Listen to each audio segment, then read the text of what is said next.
Llamamos por favor al doctor Andrés González de Chile, que nos va a comentar de su investigación, autorreparación de mezclas asfálticas mediante calentamiento por microondas. Adelante, Gracias. por favor. ¿Cuál de los dos es? Bien. Primero que nada, muchas gracias a la organización por haber seleccionado este artículo para ser presentado en esta ocasión.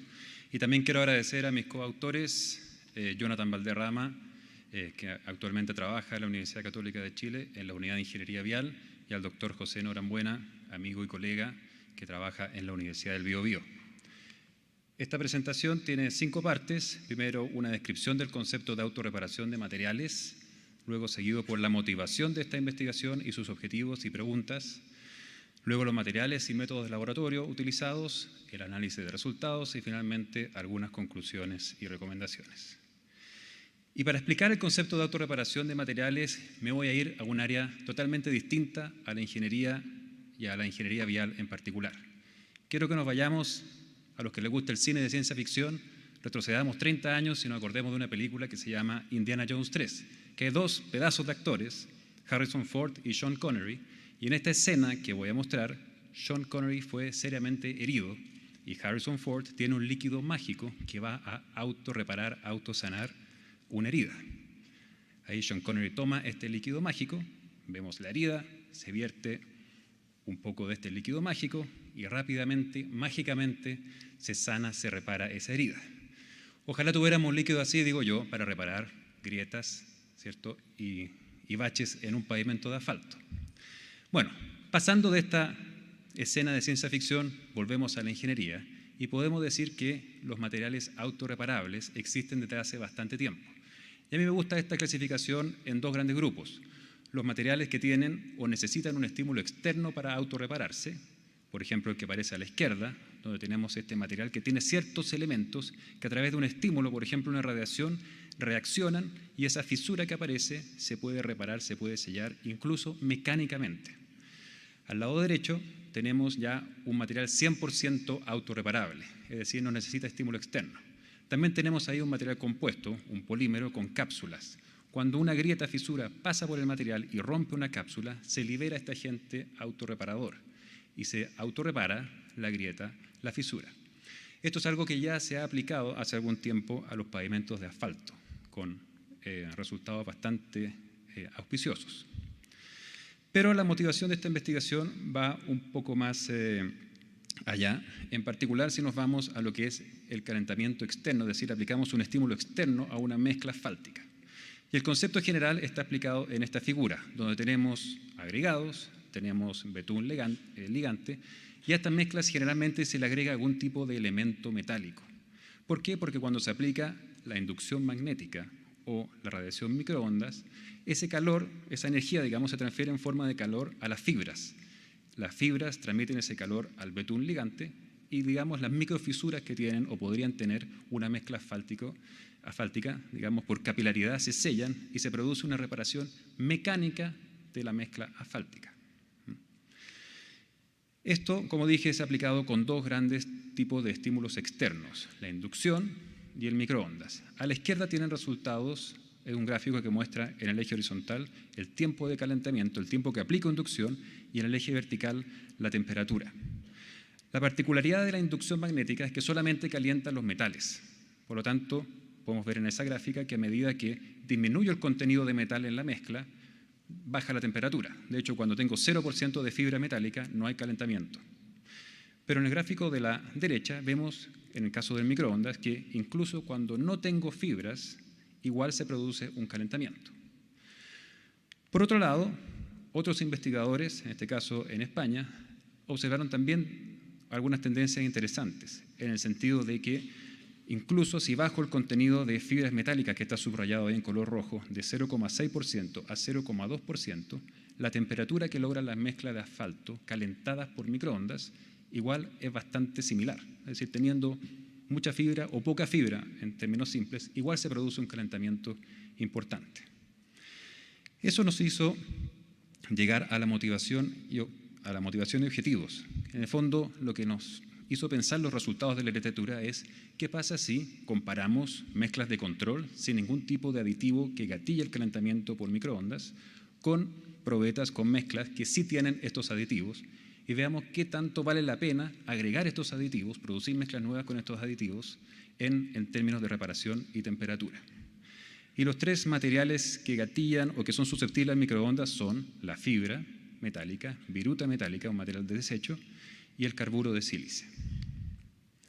En materiales y métodos utilizamos agregados, piedras cercanas a la ciudad de Santiago, utilizamos una calorimetría convencional que se utilizan en Chile de acuerdo al manual de carreteras y utilizamos un contenido de ligante de un 5,2%, es decir, utilizamos una mezcla convencional. La diferencia fue, eso sí, que agregamos estos distintos componentes que gatillan el calentamiento o son susceptibles al calentamiento por microondas: fibra, virutas y carburo de sílice.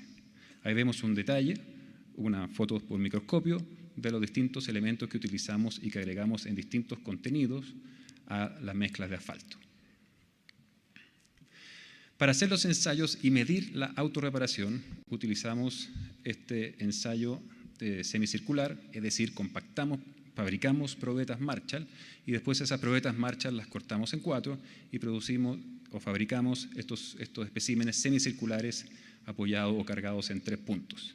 Además, inducimos o cortamos cada probeta en el centro, en la parte inferior, para que se propagara la fisura de manera vertical hacia arriba. Y lo que medimos fue la razón de reparación o el healing ratio que aparece ahí, razón de reparación. ¿Qué significa esto? Que teníamos la probeta antes, o decir, una vez que ya fue cortada, medíamos la primera curva, fuerza de desplazamiento, y registrábamos la primera fuerza, F sub 0, que resistía a esta probeta. Después, la probeta, cuando ya estaba rota, se metía en microondas por 40 segundos, se reparaba, se dejaba reposar un día normalmente, y al día siguiente o días después lo volvíamos a reparar. Y la comparación entre ese F1 que aparece ahí, o los siguientes F, las siguientes fuerzas, sobre el F sub 0, era cuánto se recuperaba, cuánto se reparaba la grieta en el tiempo. Es decir, fueron comparaciones de fuerzas máximas que alcanzaban estas probetas. Y también hicimos otros ensayos, como les voy a mencionar a continuación. Bien, en términos de resultados, acá están los resultados más importantes, donde en el eje horizontal tenemos el número de ciclos en que fue destruida la probeta, vuelta a reparar, destruida, vuelta a reparar, y la razón de reparación. Lo que ven a la izquierda son todos los resultados sobre las muestras de control, es decir, que no tenían ningún tipo de viruta, fibra ni carburo de sílice. Y el promedio general de reparación fue de 0,62, 62%. Ese fue el promedio de todas las probetas que ensayamos en esos 7 ciclos. Y si comparamos, sorprendentemente, con las probetas que sí tenían la fibra, que en teoría debiesen haber tenido mejor autorreparación, lo que obtuvimos fue que la autorreparación fue incluso más baja, fue en promedio 0,53. Es decir, en este caso, las probetas de control tenían mejor capacidad de autorrepararse por microondas que las probetas con fibra. Algo similar ocurrió con las probetas que tenían estas virutas metálicas. Nuevamente a la izquierda tenemos las muestras de control y al lado derecho tenemos las probetas que tienen esta viruta metálica.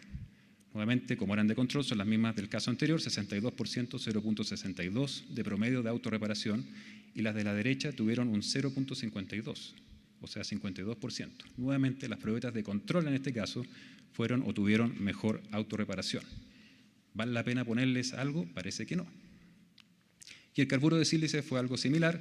En este caso la diferencia fue un poco menor, pero nuevamente las probetas de control versus las que tienen estos materiales que son muy susceptibles al microondas no aportan nada, por lo menos en el contexto de los materiales que nosotros utilizamos. Bueno, la pregunta fue, ¿por qué se está produciendo esta autorreparación importante en las probetas de control? Y para eso recurrimos a hacer análisis de CT scan, que es una especie de rayo X que le sacamos a las probetas. Y lo que ven en el lado izquierdo es justamente una figura que muestra esas líneas blancas, si se alcanzan a apreciar, son las fibras metálicas. Acá en lo blanco significa que tiene una densidad más alta y por lo tanto significa que estamos observando en ese caso lo que son las fibras metálicas. En el lado derecho es exactamente la misma fotografía, La diferencia es que lo que se está mostrando, lo que está apuntando esas flechas, es algo que descubrimos cuando analizamos estos resultados, y es que nuestros agregados que utilizamos tienen algún contenido metálico, lo cual explica por qué se calienta tan bien, en este caso, el agregado cuando lo metemos en el microondas. Esto todavía está en investigación, no sabemos muy bien qué tipo de metal es el que está dentro de nuestros agregados. Estamos haciendo un análisis con apoyo de geólogos, pero esto estaría explicando qué sería o cuál sería la razón por la cual se están calentando las probetas tan bien y se están autorreparando bien. También acá hicimos análisis termográficos, es decir, sacamos fotografías donde se muestra la temperatura superficial que tenían nuestras probetas. Nuevamente la figura de arriba muestra la probeta sin fibras, una probeta de control sin ningún agregado especial, y la de abajo muestra la probeta con fibras. Esto lo hicimos varias veces, y lo que hicimos en el gráfico de barras que aparece al lado derecho fue estandarizar las temperaturas, y se levantaron temperaturas en 40 puntos de la superficie de las probetas. Y lo que mostraron los resultados fue que la temperatura obtenida en las muestras de control versus las que tenían fibras y viruta metálica eran prácticamente igual, solamente un 5% de diferencia, un poquito más arriba las que tenían fibras y virutas metálicas. Es decir, no había gran diferencia. Y en el caso de la comparación de las probetas de referencia con las que tienen carburo de sílice, nuevamente, por casualidad, tuvimos un 5% nuevamente, pero de menor temperatura. Pero como conclusión, no hay grandes diferencias de temperatura entre las probetas de control y las que tienen estos aditivos que hacen o que aumentan la temperatura bajo radiación de microondas. Para ir terminando, algunas conclusiones y recomendaciones. Primero que nada, el efecto que tienen los aditivos, estos 3 aditivos que incorporamos a las mezclas, a veces es un aumento de disminución de temperatura, pero por lo menos bajo nuestras condiciones y resultados, vimos que no mejoran significativamente la autorreparación. Esto es muy importante porque significaría que si aplicamos radiación de microondas a los pavimentos existentes que no tienen ni viruta, ni fibra, ni carburo de sílice, podrían eventualmente autorrepararse si somos capaces de tener una máquina que aplique microondas sobre la superficie de un pavimento de asfalto. Y esto podría cambiar la forma en que se hace mantenimiento de caminos de asfalto en muchas partes del mundo. El efecto de los aditivos que promueven el calentamiento por microondas en la temperatura superficial, como dije anteriormente, no fue un gran cambio. A veces un 5% más, 5% menos. Por lo menos bajo condiciones de laboratorio no hay grandes diferencias. ¿Cómo estamos explicando esto hasta este momento por lo menos? A través de análisis que hicimos de CT scan, es decir, rayos X, sobre los áridos existentes que aparentemente muestran que nuestros áridos que utilizamos para esta investigación con mezclas convencionales tienen algún contenido de metal que hacen que los áridos se calienten muy bien bajo la radiación de microondas. Y en general podemos decir que las mezclas de asfalto se calientan naturalmente con microondas y por lo tanto, tal como dije hace un minuto atrás, podrían ser autorreparadas sin el uso de aditivos. También, como una recomendación que surgió en base a esta investigación, es que en laboratorio pareciera ser que esto funciona, pero obviamente, y todos los que están acá sabemos que si esto no se lleva a campo, a terreno, va a ser difícil de que sea provechoso.